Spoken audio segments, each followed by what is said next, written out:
Hi ಎಲ್ರಿಗೂ MS ಕ್ರಿಯೇಷನ್ಗೆ ಸ್ವಾಗತ ಸುಸ್ವಾಗತ. ಇವತ್ತಿನ ಲಾಗ್ ಬಂದ್ಬಿಟ್ಟು ವಿವೇಕ ಮಂತ್ರಮಾಲಾ ಚೈತನ್ಯವನ್ನು ನಾವು ಸುಮಾರು ವರ್ಷಗಳಿಂದ ಆಚರಣೆ ಮಾಡ್ತಾನೆ ಬಂದಿದ್ದೀವಿ. ಈ ದಿನವನ್ನು ಆಚರಣೆ ಮಾಡುವುದರ ಉದ್ದೇಶ ಏನಪ್ಪ ಅಂತಂದರೆ, ಡಿಸೆಂಬರ್ 25ರಂದು ವಿವೇಕ ಮಂತ್ರಮಾಲವನ್ನು ಸ್ಟಾರ್ಟ್ ಮಾಡಿದ ನಾವು ಜನವರಿ 12 ಯೂತ್ಸ್ ಡೇ ದಿನ ಇದನ್ನು ವಿಸರ್ಜನೆ ಮಾಡ್ತೀವಿ. ಇದನ್ನು ಹಾಕಿಕೊಳ್ಳುವ ಮೂಲ ಉದ್ದೇಶ ಬಂದು ಈ ವಿವೇಕಾನಂದರಲ್ಲಿ ಇದ್ದಂತಹ ದೇಶಭಕ್ತಿ ಹಾಗೂ ಯುವಕರಲ್ಲಿ ವ್ಯಕ್ತಿತ್ವ ವಿಕಸನ ಎಷ್ಟು ಮುಖ್ಯ ಎಂಬುದನ್ನು ಕುರಿತು ನಾವು ಸಾಧ್ಯವಾದಷ್ಟು ಅವರ ವಿಚಾರಗಳನ್ನು ಹಂಚ್ಕೋತೀವಿ. ಜೊತೆಗೆ ನಮಗೆ ಎಷ್ಟು ಸಾಧ್ಯ ಆಗುತ್ತೋ ಅಷ್ಟು ಮತ್ತೊಬ್ಬರಿಗೆ ಇದನ್ನು ತಲುಪಿಸುವಂತಹ ಪ್ರಯತ್ನ ನಮ್ಮ ಒಂದು ಚೈತನ್ಯ ಭಾರತ ಸಮಿತಿಯಿಂದ ನಡೀತಾ ಹೋಗುತ್ತೆ.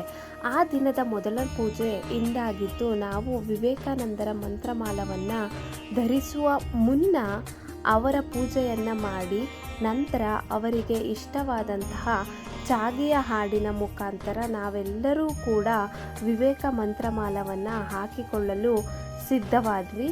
ಈ ವಿವೇಕ ಮಂತ್ರಮಾಲವನ್ನು ಹಾಕಿಕೊಳ್ಳುವ ಮುನ್ನ ಅದಕ್ಕೆ ಪೂಜೆಯನ್ನು ಸಲ್ಲಿಸಿ ಅದರ ಗೌರವಾರ್ಥವಾಗಿ ದೊಡ್ಡವರಿಂದ ಈ ವಿವೇಕ ಮಂತ್ರಮಾಲವನ್ನು ನಾವು ಧರಿಸ್ತಾ ಹೋದ್ವಿ.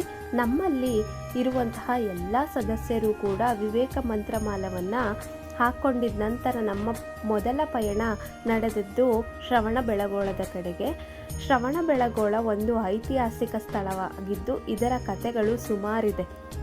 ಅದಕ್ಕೋಸ್ಕರ ನಾವು ಶ್ರವಣಬೆಳಗೊಳಕ್ಕೆ ಮೊದಲ ಪಯಣವನ್ನು ಬೆಳೆಸಿದ್ವಿ. ಇಲ್ಲಿ ನಮಗೆ ಗೊತ್ತಿಲ್ಲದೆಯೇ ನಮಗೊಬ್ಬರು ಗೈಡ್ ಕೂಡ ಸಿಕ್ಕರು. ಏನು ಕೇಳಿದ್ರು ನಾನು ಕೊಡ್ತೀನಿ, ನನ್ನಲ್ಲಿ ಅಷ್ಟೊಂದು ಸಂಪತ್ತು ಶಕ್ತಿ ಇತ್ತು. ಆಯಿತು, ಏನು ಕೇಳು. ಈ ಕೋಡ್ಗಳು ನೋಡಿದ ತಕ್ಷಣ ನಿಮ್ಮ ಮೂರ್ತಿ ತಯಾರಾಯ್ತು, ಈಗ ನಾನು ಕಮಿಟ್ಮೆಂಟ್ ಅಷ್ಟು ಜಾಗ ನೋಡ್ಬೇಕು ಅಂತ ಕರ್ಕೊಂಡು ಹೋಗ್ತಾರೆ.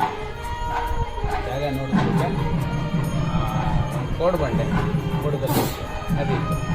ನೋಡಿದ ಕೂಡಲೇ ಅವನಿಗೇನು ಔಟರ್ ಲೇಯರ್ ಏನು ಕಾಣ್ತಾ ಇಲ್ಲ, ಬರೀ ಬಾಹುಬಲಿ ಈಗೇನು ನಾವು ನೋಡ್ತಾ ಇದ್ದೀವಿ. ಈ ಮೂರ್ತಿ ಮಾತ್ರ ಅವನಿಗೆ ಶಿಲ್ಪಿಗೆ ಗೋಚರ ಆಗುತ್ತೆ. ನಮ್ಮದು ಮೂರ್ತಿ ನಿರ್ಮಾಣ ಆಗೋಗಿದೆ ಒಳಗಡೆ ಪ್ರಾಕೃತಿಕವಾಗಿ ಅಂಥೇಳಿ ಏನು ಕಮಿಟ್ಮೆಂಟು. ಈ ಮೂರ್ತಿ ನಿರ್ಮಾಣ ಮಾಡಬೇಕಾದ್ರೆ ಕೆತ್ತು ತಿನ್ನಲ್ಲ, ಅದರಿಂದ ಎಷ್ಟು ಹೊರಗೆ ವೇಸ್ಟ್ ಕಲ್ಲು ಬೀಳುತ್ತೋ ಗೊತ್ತಾಗ್ತಾ ಇದೆಯಲ್ಲ, ಅದನ್ನು ಅಷ್ಟಕ್ಕೆ ಸಮನಾಗಿ ಬಂಗಾರ ಕೊಡ್ಬೇಕು. ನಗುವ ಬಗೆ ನಗುವ ನಗೆ ನಗುವ ಬಗೆ ನಗುವೆ ನಾಚಿತು ನಾಚಿ ನಕ್ಕಿತು ನಗುವ ಈ ಬಗೆ ಬೇಕು ಹೂವಿಗೆ ನಗುವ ಈ ಬಗೆ ಬೇಕು ಹೂವಿಗೆ ಕಲಿಸು ಹೂವಿಗೆ ನಗೆ ನಗುವೆ ಅಂದ ನಗುವೆ ಚಂದ ನೀ ನಗುವೆ ಚಂದ ನಿನ್ನ ನಗುವೆ ಅಂದ ಚಂದಕ್ಕಿಂತ ಚಂದ ನೀನೇ ಸುಂದರ ಚಂದಕ್ಕಿಂತ ಚಂದ ನೀನೇ ಸುಂದರ. ನೂರು ಸಾರಿ ಹೇಳಿದರು ಆಸೆ ತೀರಲ್ಲ, ಜನ್ಮ ಪೂರ್ತಿ ಹಾಡಿದರು ಪದವೇ ಮುಗಿಯಲ್ಲ. ಅಮ್ಮ ಅಮ್ಮ ಐ ಲವ್ ಯು, ಅಮ್ಮ ಅಮ್ಮ ಐ ಲವ್ ಯು. ವಿವೇಕಾನಂದರ ಸ್ಮರಣೆಯೊಂದಿಗೆ ಈ ದಿನ ಮುಗಿತು.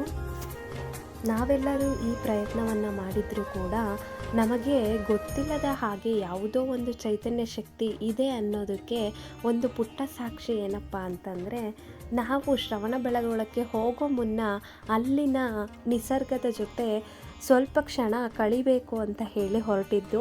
ಆದರೆ ಅಲ್ಲಿ ಹೋದ ನಂತರ ಭಗವಂತನ ಪ್ಲ್ಯಾನೇ ಬೇರೆ ಇತ್ತು.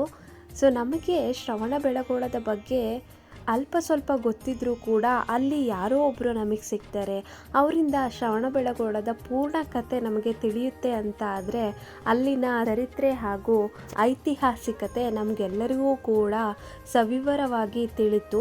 ಇದು ನಮಗೆ ತಿಳಿದೇ ಇದ್ದಿದ್ರೆ ನಾವು ಮುಂದೊಂದು ದಿನ ಮತ್ತೊಬ್ಬರಿಗೆ ಹೇಳೋದಕ್ಕೆ ಅದೆಷ್ಟು ಪುಸ್ತಕಗಳನ್ನು ಓದಬೇಕಿತ್ತೋ ನಮಗಂತೂ ಗೊತ್ತಿಲ್ಲ. ಆದರೆ ಅಲ್ಲಿನ ಒಬ್ಬರು ಗೈಡಿಂದ ನಮಗೆ ಇದೆಲ್ಲ ಕೂಡ ತಿಳಿತಾ ಬಂತು.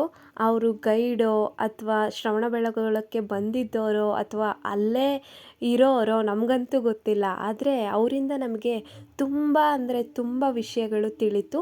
ಇಷ್ಟು ಸಾಕು, ನಾವು ನಮ್ಮ ಭಾರತದ ಒಂದು ಚರಿತ್ರೆಯನ್ನು ನಮ್ಮ ಮುಂದಿನ ಪೀಳಿಗೆಗೆ, ನಮ್ಮ ಮುಂದಿನ ಜನ್ರೇಷನ್ಗೆ ತಗೊಂಡು ಹೋಗೋದಕ್ಕೆ ಈ ದಿನ ಸಂಪೂರ್ಣ ಆಯಿತು ಅಂತ ಹೇಳ್ತಾ ಇವತ್ತಿನ ಲಾಗನ್ನು ಮುಗಿಸ್ತಾ ಇದ್ದೀನಿ. Thank you.